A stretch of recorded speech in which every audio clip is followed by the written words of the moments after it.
महाराष्ट्र या चॅनलच्या वतीने मी सचिन देवरे सर्वप्रथम आपणा सर्वांचं मनपूर्वक स्वागत करतो। प्रथमतः गुरुपौर्णिमा विशेष कार्यक्रमात आपण जाणून घेऊया गुरुपौर्णिमेचं विशेष महत्त्व। सर्वप्रथम आलेल्या मान्यवरांचा आपण या ठिकाणी ओळख परिचय करून घेऊया।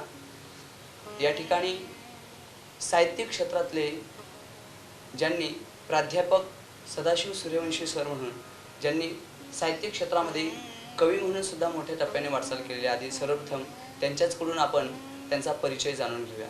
सर नमस्कार। नमस्कार। प्रथमतः सर्वांना माझा महाराष्ट्राच्या माध्यमातून गुरुपौर्णिमेच्या शुभेच्छा।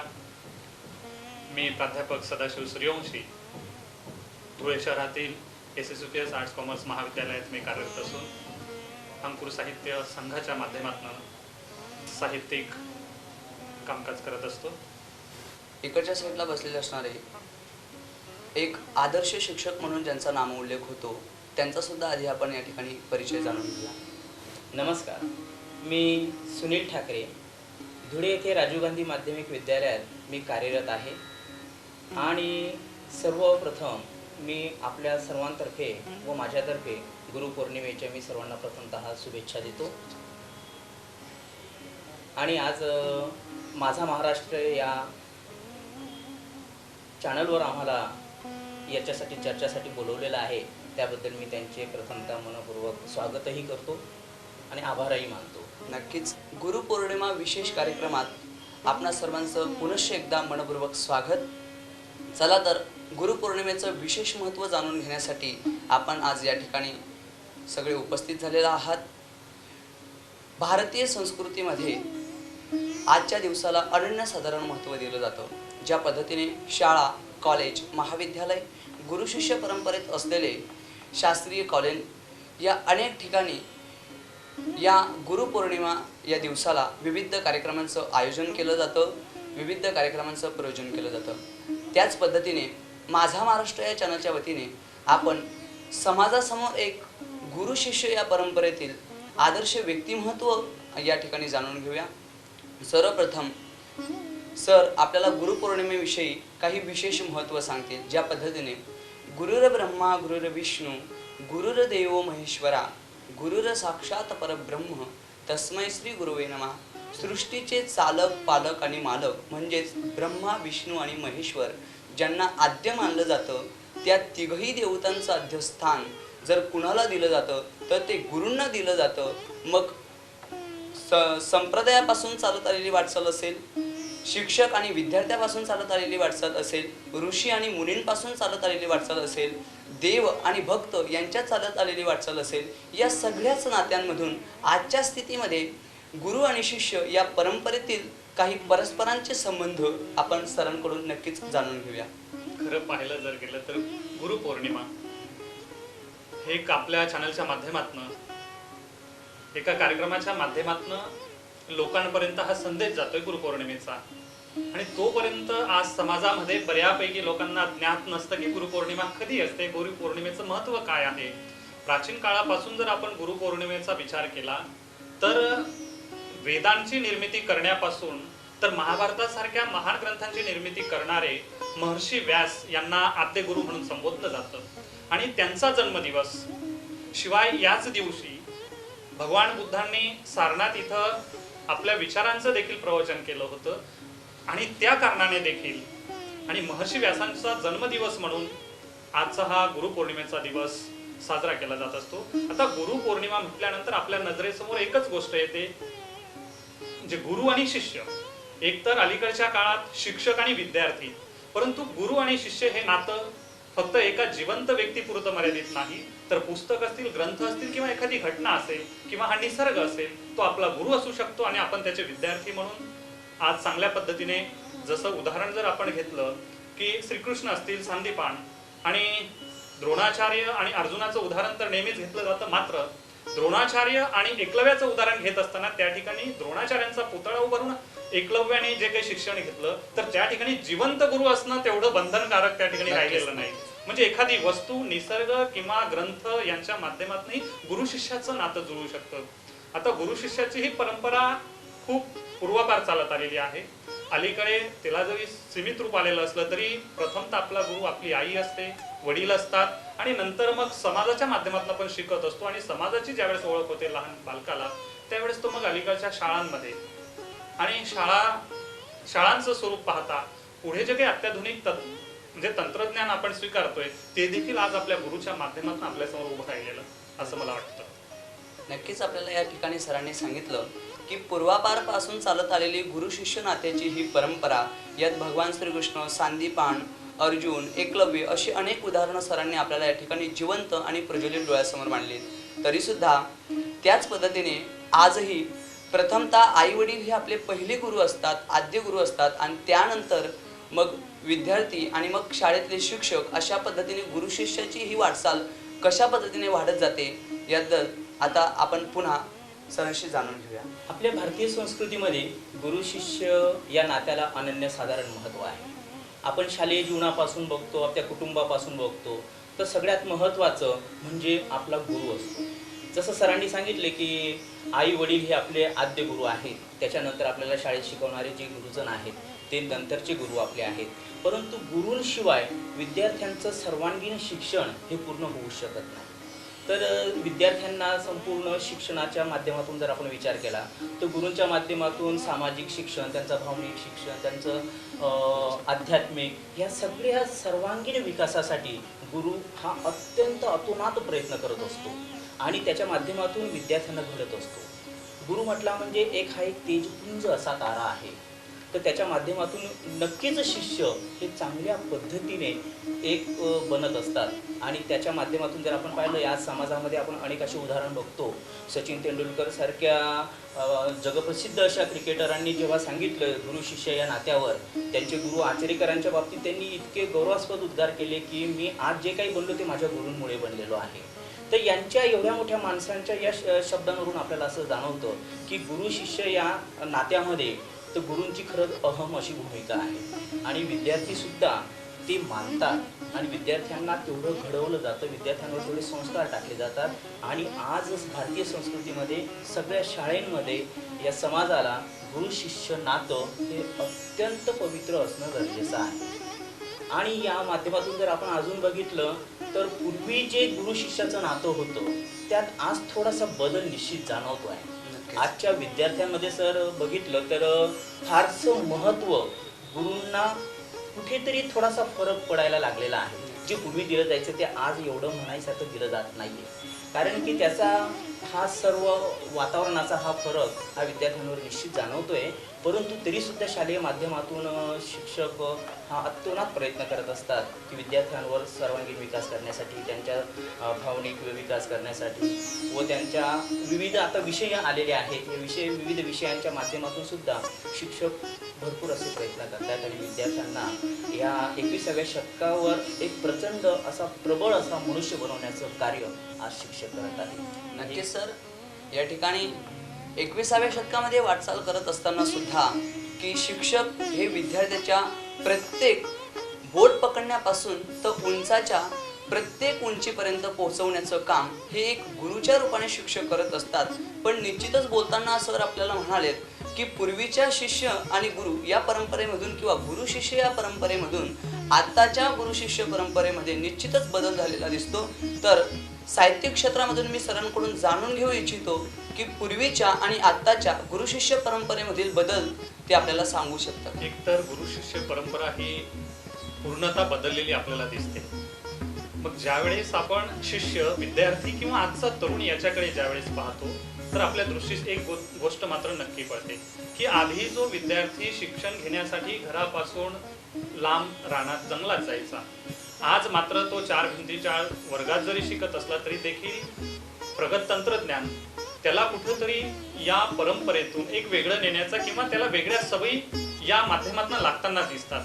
मग मला आता त्या विद्यार्थ्यांना किंवा तरुणांना जर संदेश द्यायचा असेल तर मी एक साहित्यिक भाषेतनं मात्र विडंबन काव्यातनं मी सांगू इच्छितो की जे आज सिने जगताचा किंवा वेगवेगळ्या सिरियलच्या माध्यमातून किंवा व्हॉट्सअप, फेसबुक, ट्विटर, मेसेंजर या वेगळ्या सोशल मीडियाच्या माध्यमातून जो काही परिणाम आज तरुणींवरती होतोय, यांना त्याच भाषेत किंवा त्याच सिनेमांच्या शब्दांवरनं एक विडंबन काव्य मी आपल्याच या ठिकाणी नक्की मला ऐकवायला आवडेल, परंतु मात्र त्याचा मार्मिक गर्भितार्थ आहे तो आपण लक्षात घेणं तेवढं गरजेचं आहे. काळ बदलला, चाळ बदलला, नाद मात्र तोच आहे. काळ बदलला, चाळ बदलला, नाद मात्र तोच आहे. पैसा आला, साधनं बदलली, वाद मात्र तोच आहे. बाप गेला, आजा मेला, बाप गेला, आजा मेला, चूक मात्र तीच आहे. रान गेलं, धान गेलं, भूक मात्र तीच आहे. आणि हे सर्व कशामुळे घडतंय? ज्या सिने जगतामुळे घडतंय. ते जर आपण व्यवस्थित विचारात पाहिलं, आग लावली गावात शिलाच्या जवानीनं, आग लावली गावात शिलाच्या जवानीनं, मुन्नी केली बदनाम शहरातल्या भवानीनं. भाग मिल्खा भाग म्हणून शहेनशाही हापतो आहे आणि माहेशमतीच्या बाहुबलीला कटप्पाही कापतो आहे. अनाळी बनून 2 आखे 12 हात करत होती आमची लेकरं, अनाळी बनून 2 आखे 12 हात करत होती आमची लेकरं, आणि जलविवाईच्या नादात लागली आमची छोटी छोटी पाखरं. सावरखेडे गाव होतं, झपाटलेलं नाव होतं, पाटलाच्या वाड्यावर यायचं. सावरखेडे गाव होतं, झपाटलेलं नाव होतं, पाटलाच्या वाड्यावर यायचं. हळद रुसली, कुंकू असला, पिंजरा तोडून पोपट बसला, मास्तरीने बाई खरं नाही व्हायचं. आमचीच आरची आमचाच स्पर्श, आमचीच आरची आमचाच स्पर्शात जात सांगून लावली ईर्ष्या, खरं नाही व्हायचं. अरे अश्रू पुसा माय बापाचे काही वंगाळ नाही पाहायचं. सतयुग गेलं, कलियुग आलं, डोळे झाकून पाहायचं. सतयुग गेलं, कलियुग आलं, डोळे झाकून पाहायचं. पुतणी संग काका लगीन अंधा काढून व्हायचं. पांढरेतलं पाणी झुळझुळ म्हणतं, राम तेरी गंगा मैली हो गई. पांढरेतलं पाणी झुळझुळ म्हणतं, राम तेरी गंगा मैली हो गई. बापा संग गेली बाजार, बेटी कैसे खो गई. अरे हाडका घासून बाप मेला, माय आजा रात गेली. हाडका घासून बाप मेला, माय आजा रात गेली. जगण्यासाठी देह विकण्या लेक बाजारात गेली. अरे झिंगाट झाला जीव आता सैराटपणे धावतो आहे. झिंगाट झाला जीव आता सैराटपणे धावतो आहे. उबगाला सांग देवा आम्हास कधी पावतो आहे. असं विचारण्याची गरज निर्माण झालेली, कारण की आमचा तरुण, आमची तरुण पिढी, आमचा विद्यार्थी, आमचा शिष्य आज वेगळ्या मार्गाला, त्याची पावलं वेगळ्या मार्गाला भरकटताना आम्हाला दिसत आहे. ही झाली एक बाजू. आणि दुसरी बाजू देखील आहे की जो शिष्य आहे, जो विद्यार्थी आहे, तो आपल्या गुरुजींकडे त्याची आज बघण्याची दृष्टी बदललेली आहे. आमच्या गुरुजींचं, शिक्षकांचं चरित्र देखील आज बदलताना आम्हाला दिसतंय. ते देखील जर काव्याच्या माध्यमातून मांडण्याचा विचार केला, कदाचित माझ्यासारखा शिक्षकाला ते कुठेतरी झोंबेल देखील, परंतु ते वास्तव आहे आणि साहित्यिक नजरेतनं मला ते मांडणं अगत्याचं मी समजतो. आणि ते देखील मला या ठिकाणी सांगावंसं वाटतं की दुसरी बाजू, विद्यार्थी आमच्या शिक्षकांबद्दल काय विचार करतो. जेव्हा गुरुजी सर झाले, विद्यार्थी आपल्या शिक्षकांविषयी भूमिका मांडतो. जेव्हा गुरुजी सर झाले, ज्ञानाचे वाढते दर झाले. झोपडीतला विद्यार्थी झोपडीत आणि शहरात तुमचे घर झाले. जंगल आम्ही पाहिला होता पण गुरुजी तिथला दिसला नाही. जंगल आम्ही पाहिला होता पण गुरुजी तिथला पाहिला नाही. एकलव्य अजून रानात आहे, पुतळा तिथला राहिला नाही. गुरुजी वर्गात खुशाल शिकवा, गुरुजी वर्गात खुशाल शिकवा, आमचं लक्ष लागत नाही. गुरुजी वर्गात खुशाल शिकवा, आमचं लागत लक्ष नाही. निवडणुकाही जिंका तुम्ही, आमचा कोणताच पक्ष नाही. बाप धाब्यावर दारू विकतो, बाप धाब्यावर दारू विकतो. माय फुटाने विकते माझी, चखण्याची ती रात्र शाळा तुमच्यामुळे टिकते माझी. सम विषम संख्या गुरुजी उगाच आम्हा शिकवू नका. सम विषम संख्या गुरुजी उगाच आम्हा शिकवू नका. विषमतेचं शेत पेरलं गेलं, उगाच कान पिकवू नका. डॉक्टर बिक्टर वर्ग तुमचे, PhD चे डॉक्टर, डॉक्टर बिक्टर वर्ग तुमचे आम्हास कुठे कळतात हो. डॉक्टर बिक्टर वर्ग तुमचे आम्हास कुठे कळतात हो. वर्षात 2 महागाई भत्ते वरून इन्क्रीमेंट फळतात हो. गुरुजी शिक्षण महान आहे, गुरुजी शिक्षण महान आहे. तुम्ही सुद्धा महान झाले. ST चा पास आणि कपडे घेण्यात मायबाप आमचे गहाण झाले. अमावस्या येऊ द्या पौर्णिमा, अमावस्या येऊ द्या पौर्णिमा, तुम्हाच देव मानतो आम्ही. अमावस्या येऊ द्या पौर्णिमा, तुम्हाच देव मानतो आम्ही. अंगठा आता द्यायचा नाही हे मात्र जाणतो आम्ही.